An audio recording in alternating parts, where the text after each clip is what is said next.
and start, and we'll just integrate the massive throngs that I'm sure are like wandering around campus wondering where this fantastic presentation is. Welcome to How to Get Hired. We have this every semester, and I think it's a really great opportunity for you to hear directly from people who hire people every day, what it takes to get hired and what they're looking for and what's going to make you stand out as a candidate. So I'm going to introduce our panel. I'm going to let each of them briefly share about how they got their job and what they do. And then we're just going to open it up to your questions. So, anything you're interested about the hiring process, interviews, resumes, social media, anything else that comes up, how to dress, how to do your research on the company, we're just going to leave it up to you guys to ask the questions. So here I have Scott Burruss. He's from Forever 21, which I never went to until they started coming to our job fairs, but they have really cute stuff, really cheap, and a lot of it. And he's the general manager or store manager and district trainer for Forever 21, and he'll tell you more about that. This is Perla Pinedo, who I've known it seems like forever. And she works at, within the UC system. Their office for all of the education abroad programs are located here in Santa Barbara. So she works in the human resources office there as a human resource analyst. And I thought she'd be a great person because she can speak to those big institutions that do hiring and what are some of the things they use and what are some of the tips for getting a job within the UC system. And then this is Ida Motta. She probably feels like she lives at work sometimes. She works at Spherion Staffing, which is a staffing agency, or you might know it as a temp agency. And temp agencies can be great tools when you're right out of college, or maybe even during the summer when you want to kind of try before you buy, so to speak. And so she can tell you some of the ins and outs of working for a staffing agency. So Scott, I'm going to let you start, and I'm going to, if you get too long-winded, I'll just go like that or something. Thank you. I think she's alluding to the fact that I like to talk a lot, but so as she said, my name is Scott, and I do work for Forever 21. When I put that out there, there are times where I kind of get that face like, ooh, really? How do you like that? But I love it, and the reason I love what I do is it's just retail in general. When I was looking around a while back, I originally had started in a smaller retailer called Buckle, and I would travel for them. I was in about 25 stores in 2.5 years, and so I would open, close, cover stores we had issues with, loss prevention, stuff like that, and then kind of slowly moved my way over down to Southern California from Nevada, where we opened the new wing of the Topanga Mall, and kind of talked about where retailers would be, got into some different roles at that point, kind of expanded my retail knowledge and base about how companies in general operate. And I'm now with Forever 21. And at first, for me, I kind of went, I don't know if this is the right place for me because I don't know that I'm totally bought into the lifestyle or the product behind that. But what I did buy into was the sheer volume and the amount of business that the company does every year and how fast they're growing. So when I think about retail career for me, this was a good move for a long-term investment. So whether or not I decide to stay with this company, I will continue to remain in retail, whether that be corporate retail consulting, which I do at times, or at some of the smaller business consulting. When I look at sphere of influence and where I'm at in the Santa Barbara community, I've been leading and developing leaders in the Santa Barbara market for about 7 years. So I have we kind of figured it out actually a couple of days ago when all of this came about, but I have leaders in 25 different retailers on State Street.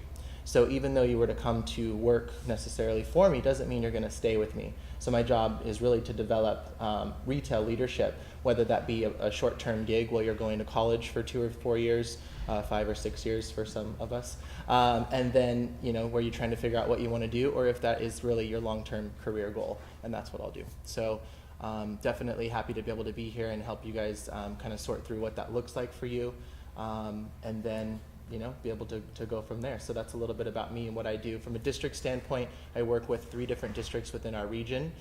So I hire pretty much regularly. I don't hire every day because I have a pretty good solid team in my building in Santa Barbara, but I've had to branch out to hire and do a lot of fill-in because my team actually supports several stores in our district from a leadership standpoint. So when I think about it, I have 3 stores we cover regularly because we're down managers, so there's always room for improvement. But Bakersfield, Camarillo, some of our larger volume locations and stuff like that, we support pretty much every week. So I'm sending people out on the road to go cover these stores from a leadership standpoint. So that's pretty much what I do. So that's it. I'll pass it over to you. Thank you. Hi, my name is Perla, and I work for the UC Education Abroad program. I've been there for about 8 years now. I wasn't the traditional student because I did things kind of backwards. So I kind of found the field that I wanted to go into, and then I went back to school and finished. So I just recently got my bachelor's degree, actually a couple years ago. I had started a while back, so I went back and did that. I did the UCSB HR extension program, so I did that, and I have that in my, under my belt now. So I'm the non-traditional, but I really enjoy what I do. It took me a while. I was an outreach worker for some time, and then I worked for a staffing agency in-house. And then when I decided to move on, I focused on the professional. I love human resources, so that's what I focused on. And I ended up at UC Education Abroad program. I started as an HR assistant, and now I'm an HR analyst. And I'm involved with the recruitment process. Very few times do I get to be part of the actual hiring process of the actual who we're going to hire, but I'm involved with the whole process from when people apply to screening applications to when we hire them, assisting the interview panel in the whole process, separations, benefits, payroll, the whole process. So I get to see all the applications that come in, basically. And with the economy, the way it's changed, right now we get hundreds of applications. So it's changed a lot in the last few years. So I hope to share that with you. My name is Ida, and I work for Spherion Staffing. To tell you a little bit about my background, I was actually a stay-at-home mom. I have 3 boys and a girl. When my youngest boy turned about 10, I decided to try to figure out what it was I wanted to do. And so I kind of fell into staffing. I started applying for some administrative jobs and worked my way up the scale. So I started with another agency, and I worked for them for about 3 years. And I'm a people person. I love to help. I love to give back. It was very fulfilling for me to be able to be a part of the process of getting somebody to be hired and to call them and tell them that they get to pay their bills and they get to have a paycheck. So it was very appealing to me. I have been with Spherion Staffing for about 3.5 years now, and I'm now a staffing consultant, or people call them recruiters. So right now, I've worked my way up, and I'm in charge of interviewing, screening, interviewing, hiring, firing. I do all my own payroll for everybody that's on my caseload. I'm also involved in drumming up business, getting new companies and trying to convince them why they should go with us. So it's a lot of face-to-face meetings. It's a lot of going out and meeting people and caring for them and letting them know, that we're there to help them in the process. I would say that one of our biggest hurdles is probably the stigma of a staffing agency and or a temp agency, that a lot of people don't know that it is a great resource. If you can find a good agency and a good recruiter to work with, it can help you a great deal. The difference for us is that I have relationships with the hiring managers within probably anywhere between 75 to 100 companies in the Santa Barbara Goleta area.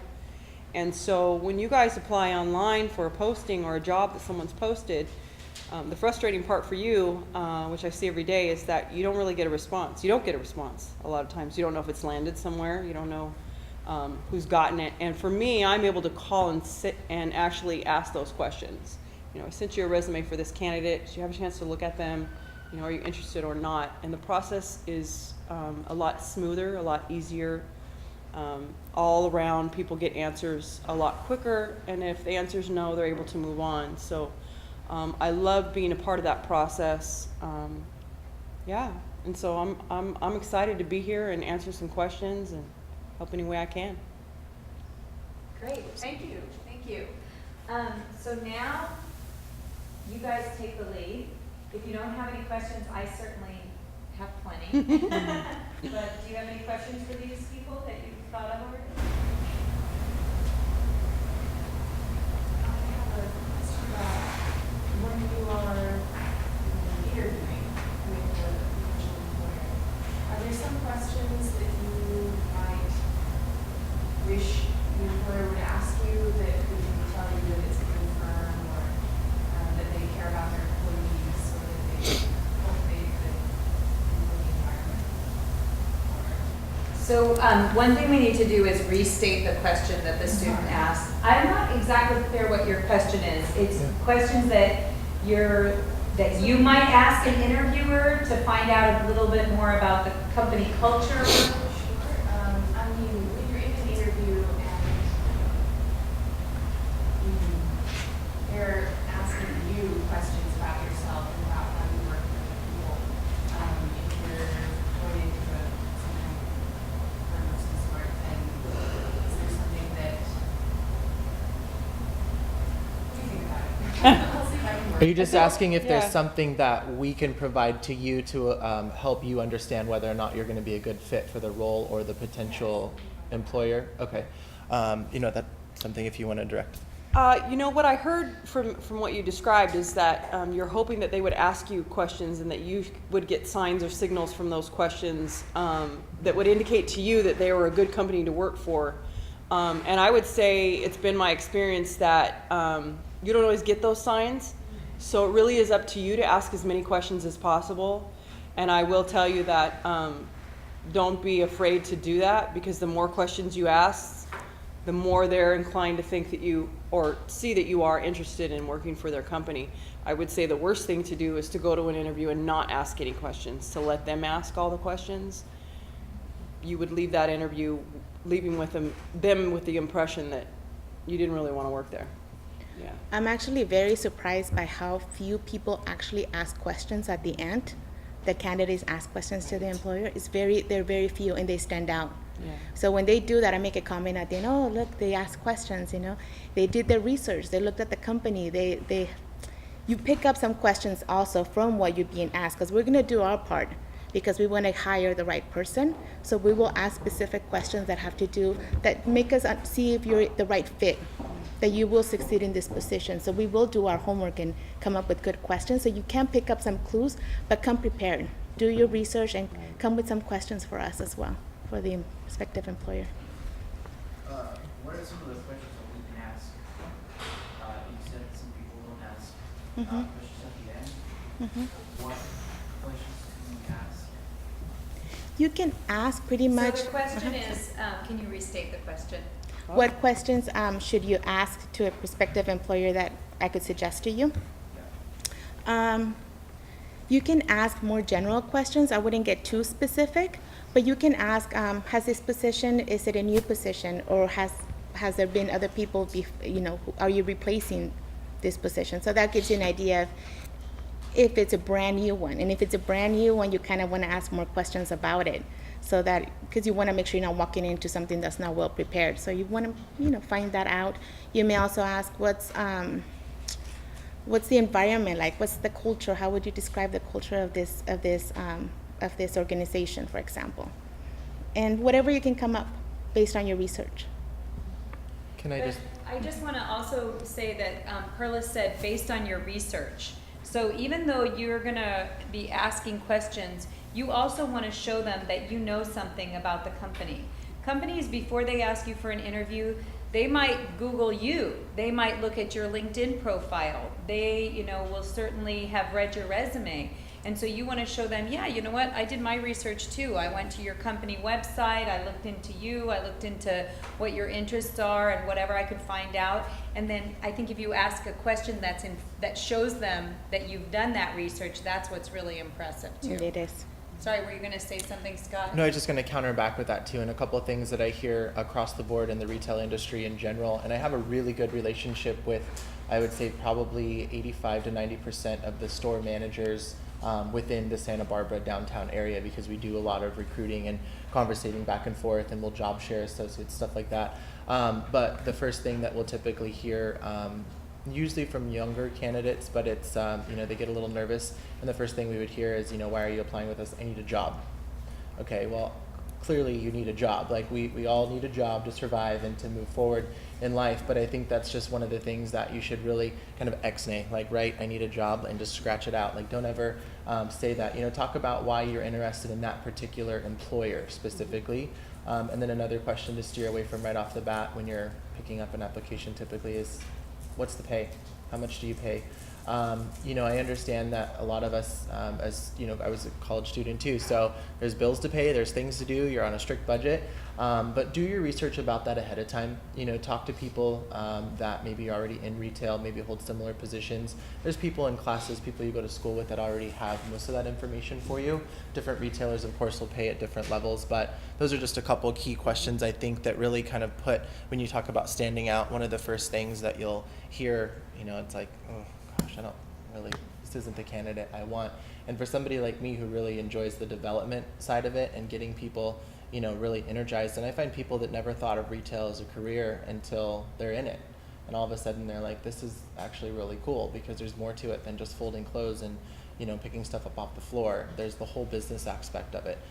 So, get to know, just to re-solidify that to your guys' point, just get to know your potential employers, no matter who they are. You could have 50 applications out, but the moment you are assigned an interview time for each one of those, whether it's 4 or 5, which tends to be the rule, right? 50 applications out, you might get 4 or 5 interviews back. But that's where you should really do your homework. It's really, really important. Yeah. I actually do have a question. Because I understand that a lot of people are hiring, a lot of people are looking for applications and attaching resumes. What would you suggest someone does to put into their resume to make it more stand out, I guess? So the question is, what would you do to your resume to really make it stand out in the crowd? Okay. I deal with resumes and review resumes all day. And so over the years of doing that, the best thing I could suggest to you is to make a skills and accomplishment based resume. For someone who is in college or getting ready to graduate, there's really no reason that you need a resume longer than a page. Your contact information on the top, a skills category, and people are generally not looking for things like dependable, responsible, those types of skills listed in there. They're looking at what kind of computer skills and you literally have to list them because sometimes for the jobs you're applying for, they're specific. You want to answer all the questions you can right off the bat. I would say immediately under your skills category should go your education.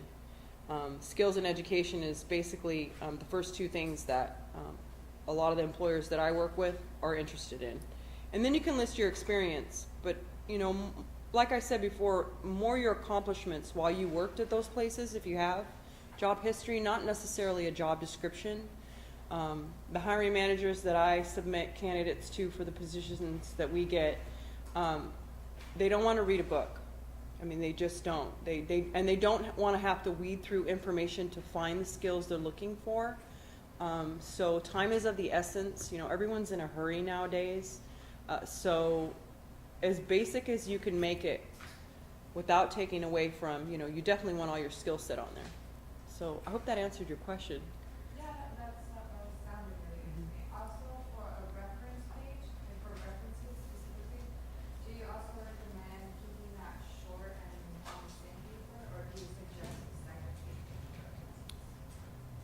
references? References, I would suggest putting it on a second page. That way, just in my industry, that's what works best for me. So, I don't know. I think it could go either way. I would say to make sure that the references that you list are more professional and not personal. Not that those aren't important, but in the job industry, in the work world, they really don't hold as much weight. They just don't. They're looking for professional references, people that you've worked for before, or who could testify to your work ethic. So, yeah. And I just want to answer that question from my area from the UC perspective, we do have like minimum qualifications that we're looking for. So when you're looking at the job description, do look and see what are the basics that we're looking for, and then the desirable. The basics should be covered. It should be easy for us to just look at your resume or your application and it's there.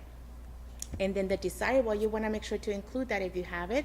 Cover letter is great for that as well. Whatever you don't think that's going to stand out from your resume or application, bring it out on your cover letter so that we can see it right away and keep it clear. Like you said, very clean, simple to review the resume, makes it a lot easier for us to say, okay, she's got the min qualifications, we're good. And then the desirable goes to the next stage. So you want to make sure you have all of that. The cover letter is going to be key as well, which you just mentioned, which I was going to throw out there. You know, I'll walk in, and my industry, of course, is a little different than both of theirs. So, you know, I can come in on a Monday morning, and just over the weekend, I'll have 25 to 30 applications or resumes sitting on my desk. And those are the applications and resumes that made it through, I call the first wall of defense, which is, you know, when you're walking in on a Saturday afternoon at 2 o'clock, there's a line out the door, and you want to talk to a manager to find out if we're hiring. So, you know, timing is going to be really key with that, but ultimately what I look for when I'm going through those is, okay, well, what do I know about this person? I can take a glance at the resume and I can see, you know, that you meet the basic qualifications, you know, and it comes down to it depending on what level you're applying for, whether it's a visual position, which takes a little bit more experience in the visual aspect of retail, stock management, any of that stuff, but to have a snapshot of who you are on that cover letter, you know, to be able to put a little bit of your personality in there so I can see like if this person would be the right fit for not only the company and the role, but really the team and the team environment, but still keeping that professional as well. So it kind of goes hand in hand to have that cover letter, I think. The other thing, we do a whole resume writing workshop, and you'll get one of my famous emails letting you know about it. But one thing that I do suggest to students, which is what Ida was saying, is you know, you'll have your experience and then you'll list a few bullet points underneath it of what you did. And I say sometimes just think of those as accomplishments. And even sometimes I even write the word accomplishment and then write it. And then you delete it before you, you know, print it out or email it in. But really be thinking of what were my accomplishments at these jobs. And, you know, that accomplishments can be, you know, I worked in a fast food place that was very busy and I served over, you know, 30 customers an hour or whatever it was, you know. So those can be accomplishments. Accomplishments doesn't have to mean that you know, took 20 people to Mount Everest. Right. Or, you know. Right. I would also recommend that you maybe have more than one resume tailored to the specific industry you're going into. Because you could put that you've been in fast food multiple times, but I'm really trying to zero in on that one time you were with the retailer. The customer service aspect is definitely there. I can get that from the snapshot of your resume. But if you were to have a second resume for a different industry, say you're applying to food and beverage, which we all know in Santa Barbara is huge, right? It's a restaurant, food and beverage industry. It would be different for hospitality. It would be different for retail. So your bullet points should reflect the things that you did really well as an accomplishment in that particular industry to help us better understand why. Because I'll sit down with somebody and I'm like, okay, tell me about your history. You know, oh, I wanted to fit it all on one page, but I didn't tell you that I also worked for Kohl's and Kmart. Okay, well, let's talk about that. I appreciate everything you've done for food and beverage, but let's talk about what you did in retail. So maybe kind of having an extra option, so to say, that you would have ready to present if you were looking at multiple industries to try to find your niche. That's a really good point.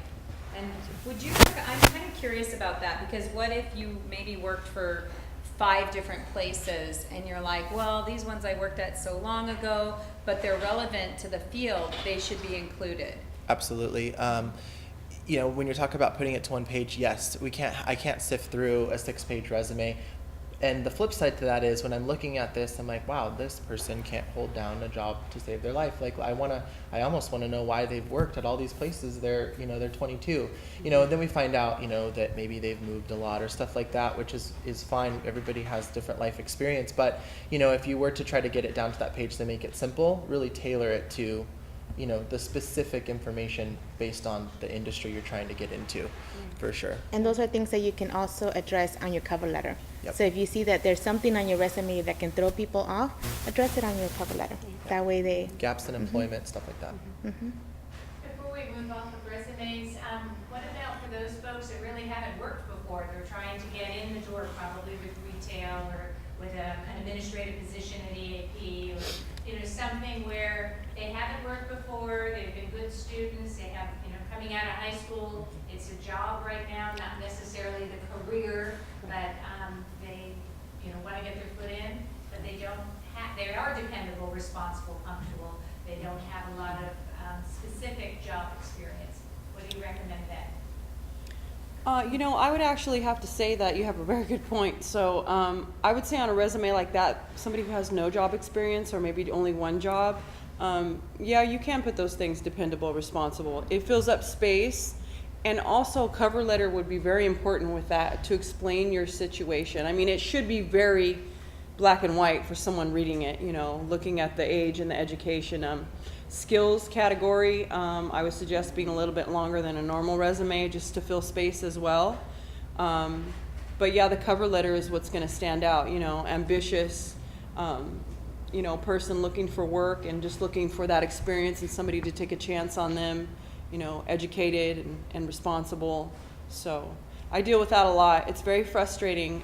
People want people with work experience, but you can't get it unless somebody takes a chance on you. So it really is a frustrating situation for a lot of students. Yeah.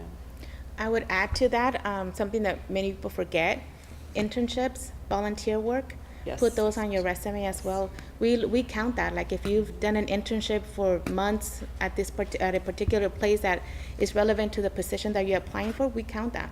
So use your every opportunity to do some internships and get some hands-on experience. We hire people every day that it's their first job. And one of the things that I've taught, I think, a lot of the local retailers here is that they don't need a lot of that experience because you're moldable. You're not set in your ways. Mm-hmm. You don't have to unlearn things, and I get to create a mini little retail monster. So, I really like that opportunity. So, little things just to show that you are dependable and stuff like that. Walking the dog, the neighbor's dog. If you cleaned horse stalls for your neighbor or something like that. If you were a babysitter at some point. I don't find any of those things silly or irrelevant, because it shows that you had responsibility, you were taught responsibility.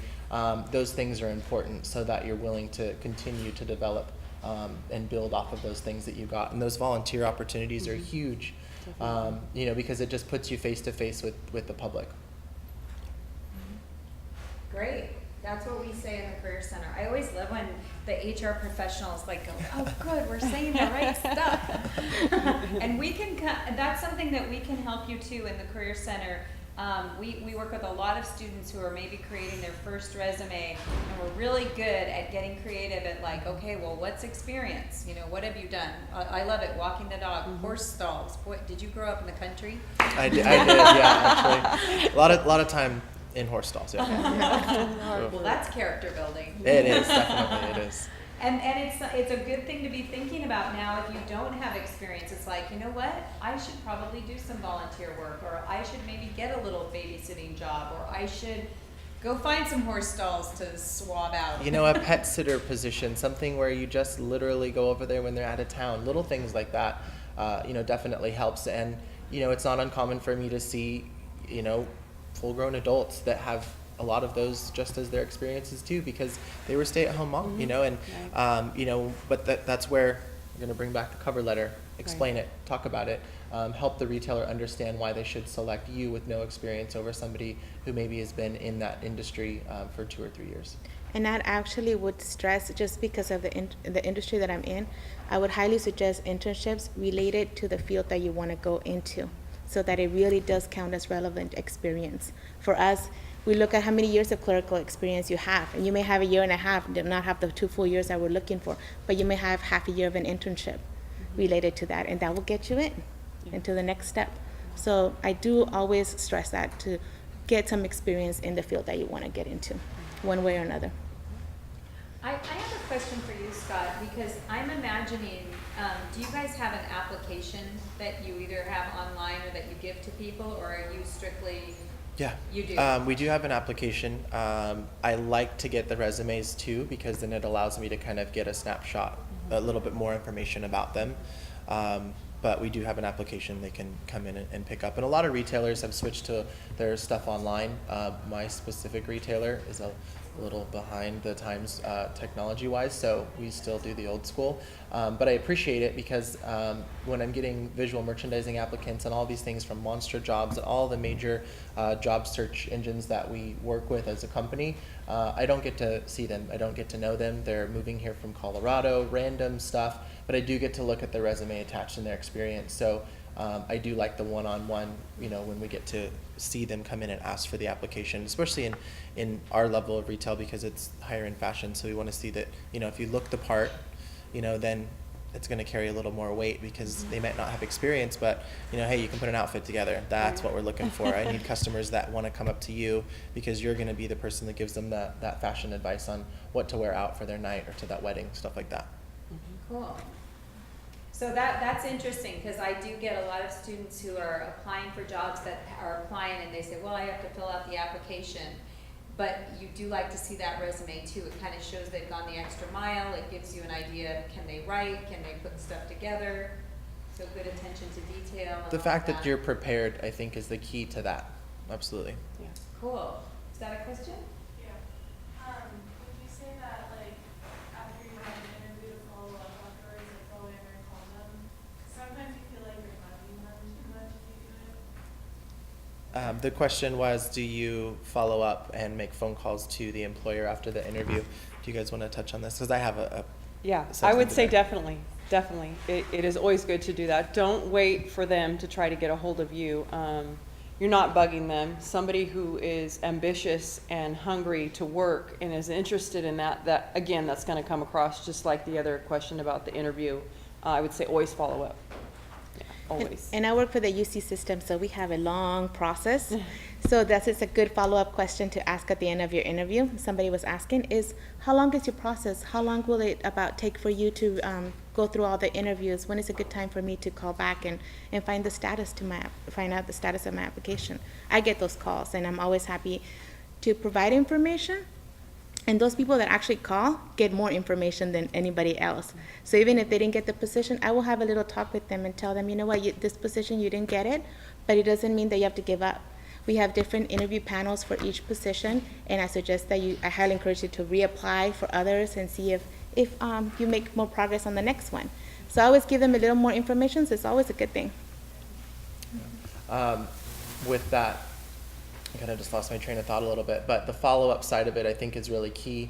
As somebody gets a lot of applications, just as I know you do get a lot of resumes, stuff like that, so that person that's showing that they're hungry for and eager for that work, I think back of an associate most recently that I ended up hiring just because she wouldn't stop calling. And she had turned out to be the best that I've had in a while because she was so eager, but it also translated to her work ethic. So I think just that continued follow-up. I didn't have any positions at the time. I mean, I'm always accepting applications, but there was a moment where, reality was there was no extra payroll. I didn't have extra payroll to onboard and get somebody on. But I found it because she was adamant, and she's like, I want to work for you. I want to work for this company, and I'm going to call you until you have a position available. And I said, okay. So Nice. I think judge your audience when it comes down to it.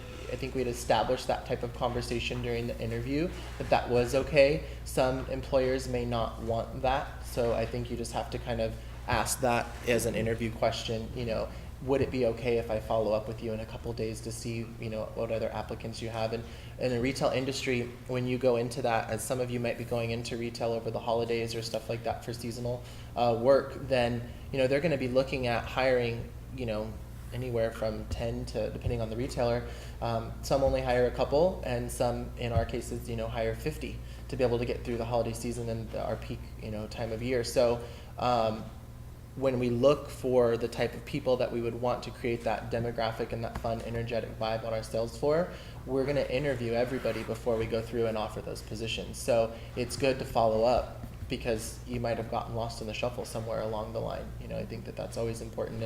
And the employer is not going to admit that they forgot about you.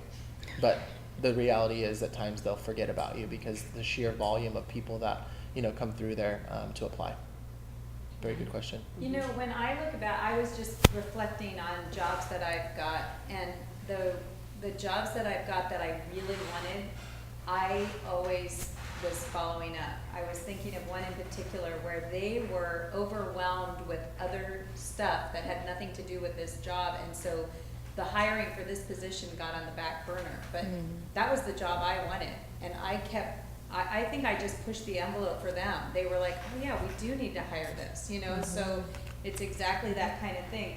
But another thing that occurred to me is there's a term called social intelligence, and it's something, it's that kind of intelligence where you're able to read the signs that people are giving you.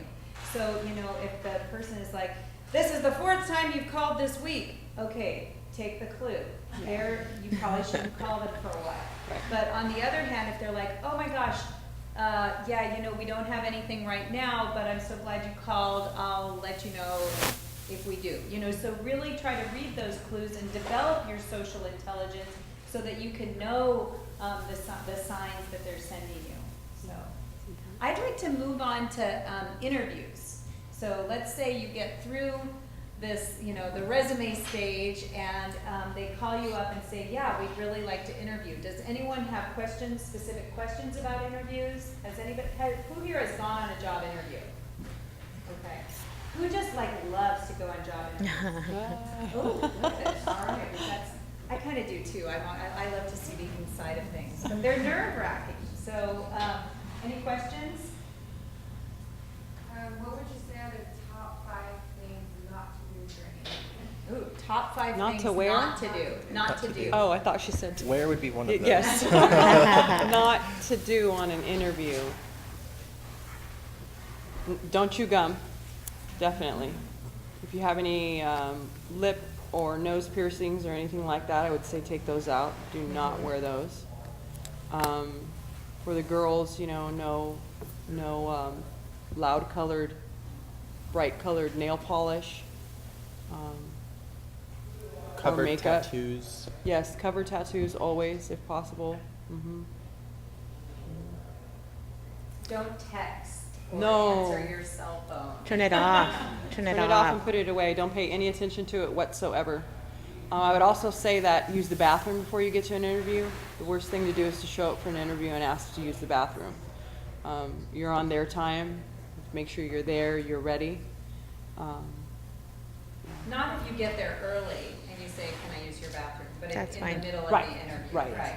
Don't show up late.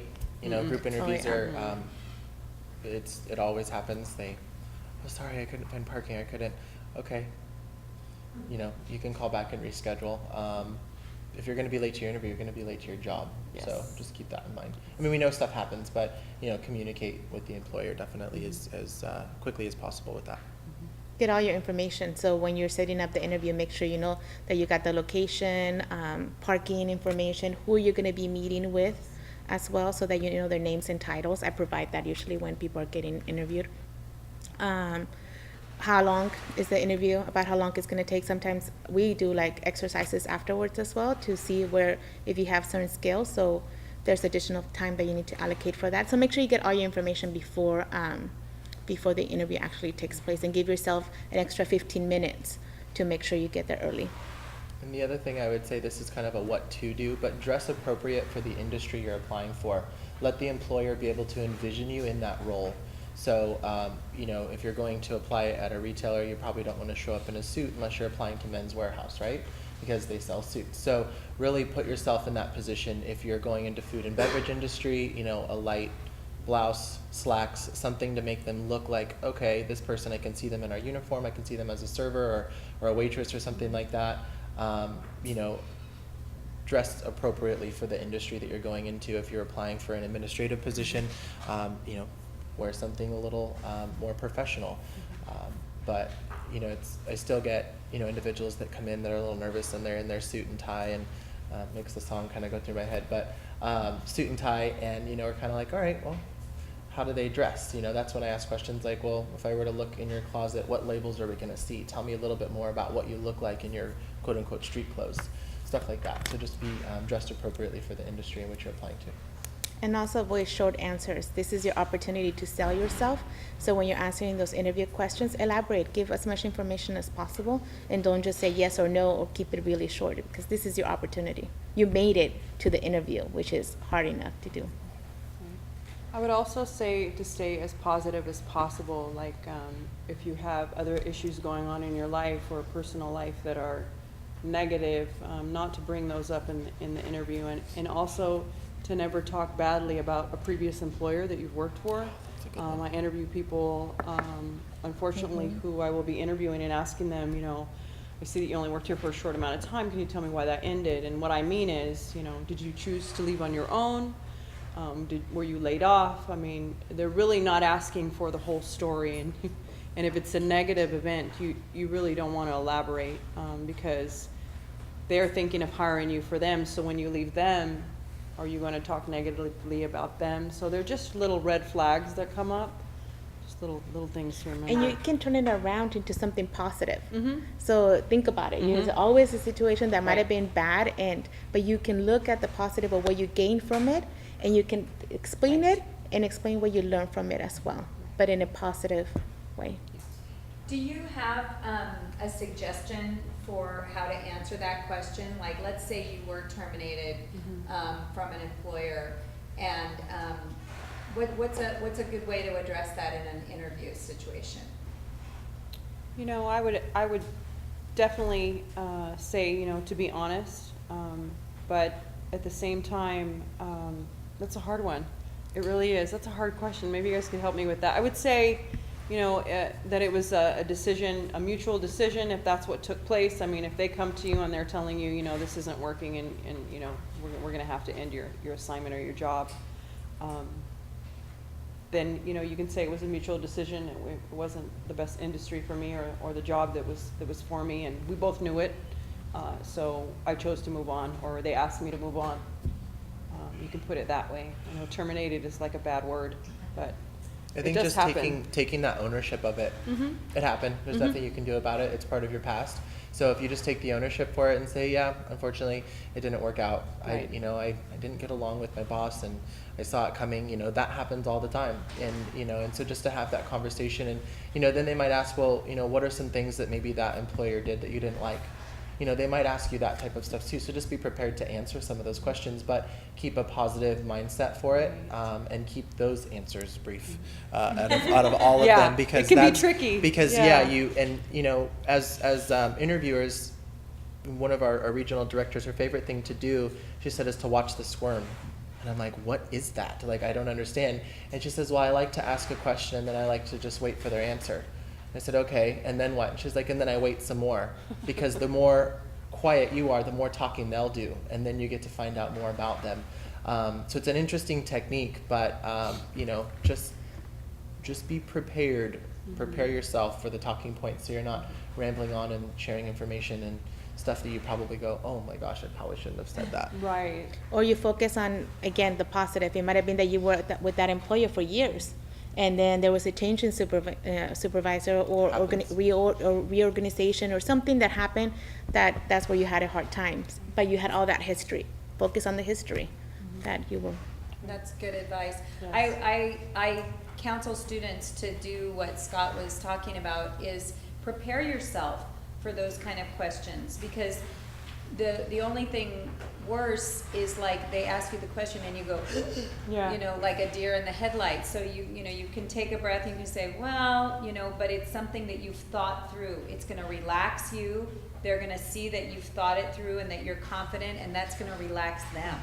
So they're not going to get that same, like, oh my God, this is something bad, Can we see that show of hands again for anyone who has not ever been to an interview? Raise your hand, please. So this is what I'm going to suggest. I'm going to suggest that if you've only been to one or two or never before, go to an interview of somewhere that you're not even interested in. But do it to get that interview experience, because it's only going to make you be more confident in an interview with an industry that you actually are passionate about. But you need to be able to understand how to navigate through those questions and be able to know what those potential employers are going to ask you, because it's pretty general. I mean, it's going to vary based on industry, but there's a lot of general things, that they're going to ask you. So if you have a moment, I'm sure the Career Center tells you interview. I don't want to say waste people's time, but when it comes down to it, it's only going to make you better. I did it. and it really helped leverage me to be able to be stronger in the interviews of the positions I actually wanted. So. That's great advice, yes. So, all three of you, like before you got to the spot where you are now, was there a time where you guys got placed in a position where you were like, no, I'm better than this. I could, like you, per se, Scott, like folding clothes, that you say, like, I'm better than folding clothes one day. Like, what did you do to get where you are now? Like, what roads did you take, or how did you show your manager, like, you know what, I'm better than this. I'm better than folding clothes. How can you promote yourself? Right. So the question was, how do you take on new responsibilities, right, or prove that you're better? Promotion. How do you get a promotion, stuff like that. So I can go through that with you.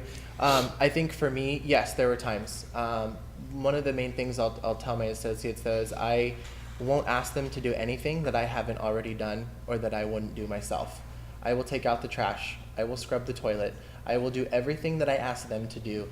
You won't find that in all retailers or all employers for that matter, depending on where they were at and what industry you're in. But everybody's going to be at that point at some point.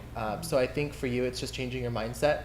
When you said I'm better than this, like, okay, when you stop and think about that, you know, what is it that you're being asked to do? You know, what is the task that you're being asked? I don't ask somebody to fold the denim wall because I think it's fun for me to watch them fold the denim wall. I have them fold the denim wall so that it's resized, so that it makes sense to the customer, so that it's easier for you to be able to shop as a guest in our store. So everything's going to have a purpose with that, but I think that for you to move your way up on that, and positions for me, for instance, is that you really got to put in the work. You have to put in the time, and you have to work your way up for that. When I think of one of our regional directors for our company, she's been with the company for 17 years. She started off as a sales associate, you know, and it always mind boggles me because I'm like, really? How did you work your way up, all the way up to regional director? But one of the things that I teach with my managers in training, as I said, I have people in leadership roles in 25 different retailers.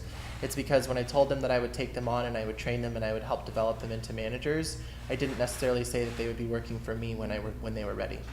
So the best thing that I can do for you on that is to tell you to take a job, entry level, gain your experience, and if you need to move on, move on.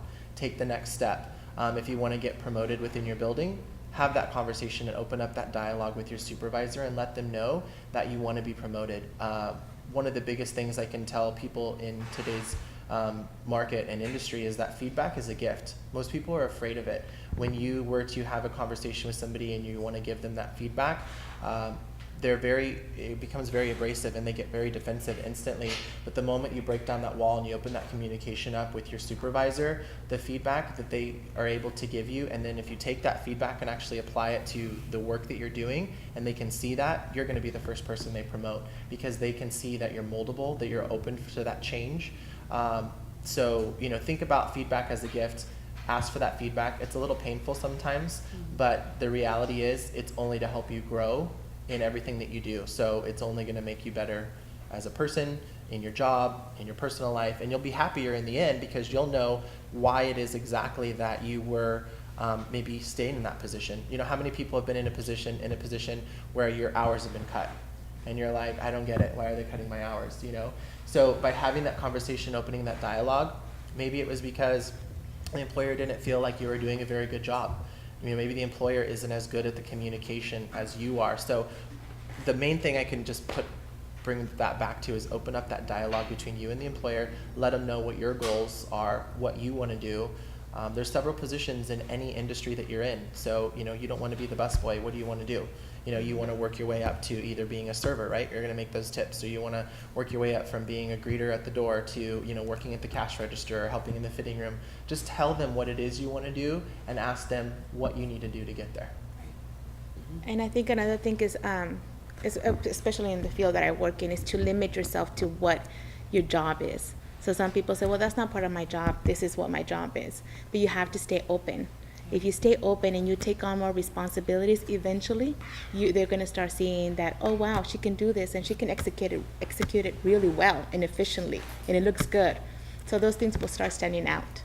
So I think I see a lot of that sometimes that, oh, well, that's not part of my job, and, I stick to this, and eventually it could lead to, Yeah, those are not the people who get promoted. No, The they're not. People who are saying that's not part of my job. mhm. Yeah, attitude's everything. Yeah, and I heard you saying that you're ambitious, but the way you were saying it was, I'm better than this, and that's very different. You want to convey, I'm ambitious, and I'm going to do whatever it takes to get where I want to get. And if that means I have to peel carrots at the reception and mop the floors or whatever, I'll do that because I'm ambitious. I want to be the one making the decisions or be the MC or whatever it is. So think about how you communicate that, because that's a good thing. When people see that, they're like, oh, good, she's ambitious. She wants to go places. Absolutely. Yeah, definitely the way that you put things, the way that you say things can hold a lot of weight and be the deciding factor. One thing that I've learned over the years is that, there's no easy way to the top. You just have to work your way up.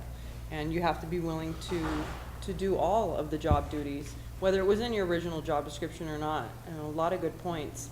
And I like what Scott said about, if you are looking to be promoted and there's a position that you want, talk to your employer and ask them, I really want that position. Can you let me know what it is I need to do to get it?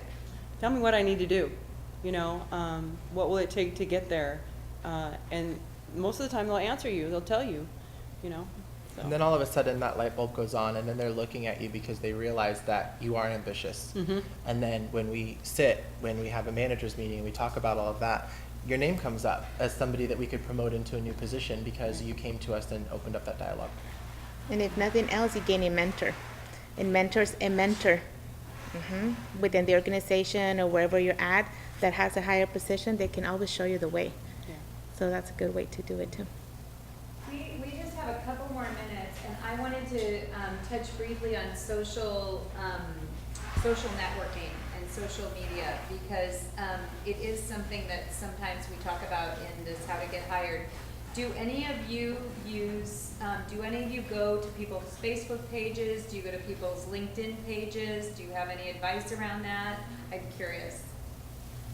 I can honestly say that I absolutely do. I will look at your Facebook, I will look at your Twitter account, I will look at your Instagram, and I will figure out whether or not you're somebody that's going to be responsible enough to show up to work. If you're doing a cake stand, probably not somebody I want to interview right away. I probably will still interview you because you took the time to go through the process with me, and I will be respectful to be able to give you that time back, and hopefully you'll be able to change your thought process. I see somebody smiling when he looks at that, but when you think about the things that you put out there, Yes. I get it. I totally understand it, and just make it private. Don't give the world everything all at once.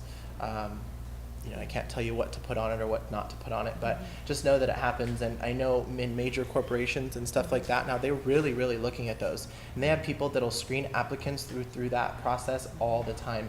Facebook was huge. Instagram's becoming pretty big with them using that as a screening tool. But it's just things that they're going to look for, just different ways to help them understand who you are and what your character's like. Yeah. What about you guys? It's a great area for us because we work for the UC system. I work for the UC system, so we have to be consistent.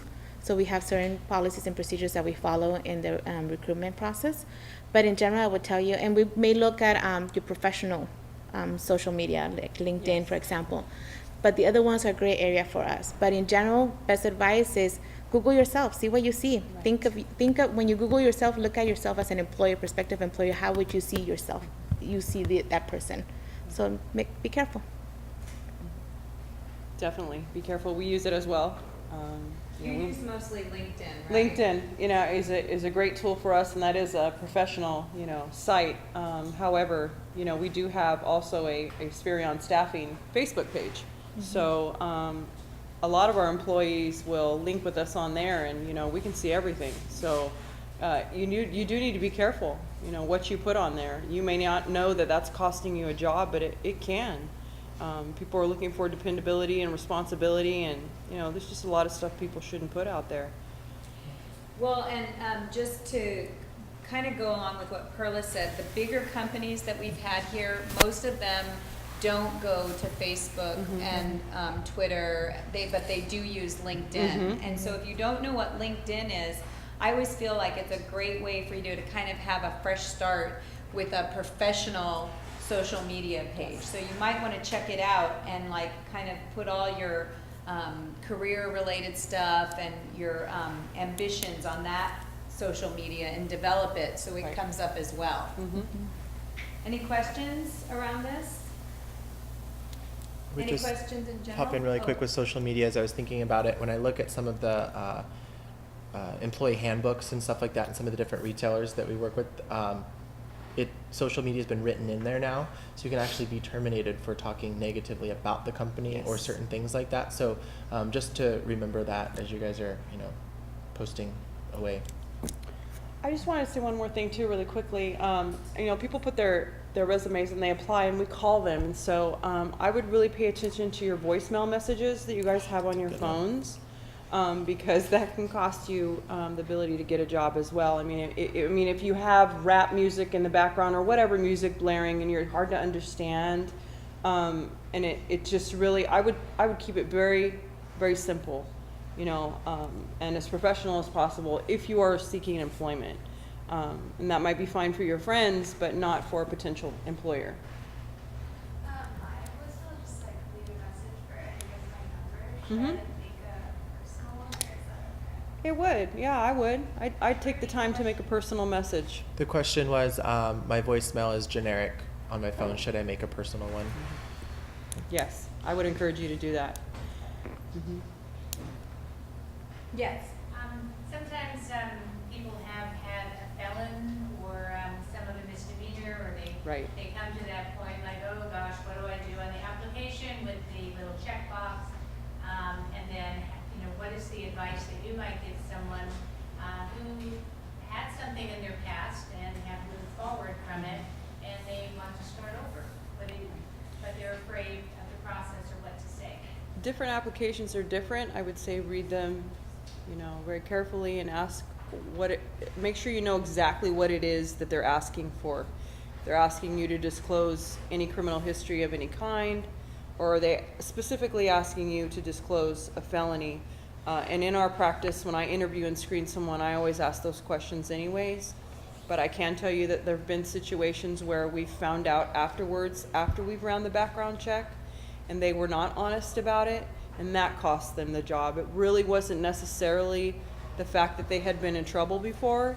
It was the fact that they weren't honest about it. So I know it's scary. I know it's not something that, people want to write down or tell anybody about, but it will come up.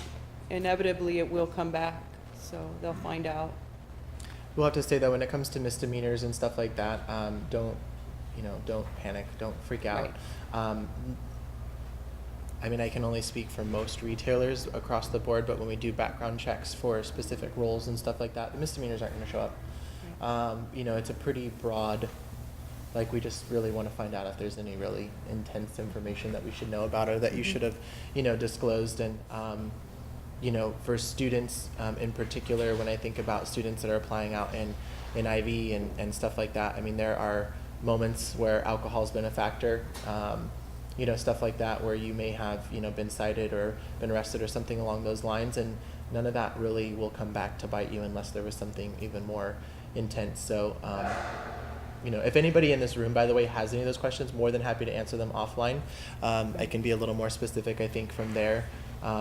And it will, I think, put your mind at ease on a lot of things and what we can look for, and then in the state of California, what we can ask for and what we can't. So that's important. But too. in general, be honest on your application. But we look at what the problem was and if it's related to the position. So if it's not related to we look at different factors, so it doesn't disqualify you automatically. Right. Well, we're going to end here. We really covered a lot of ground. Thank you so much for your questions. Thank you so much for your attention. And thank you so much to our panel for your valuable time. We really, really appreciate it. Thanks for inviting us.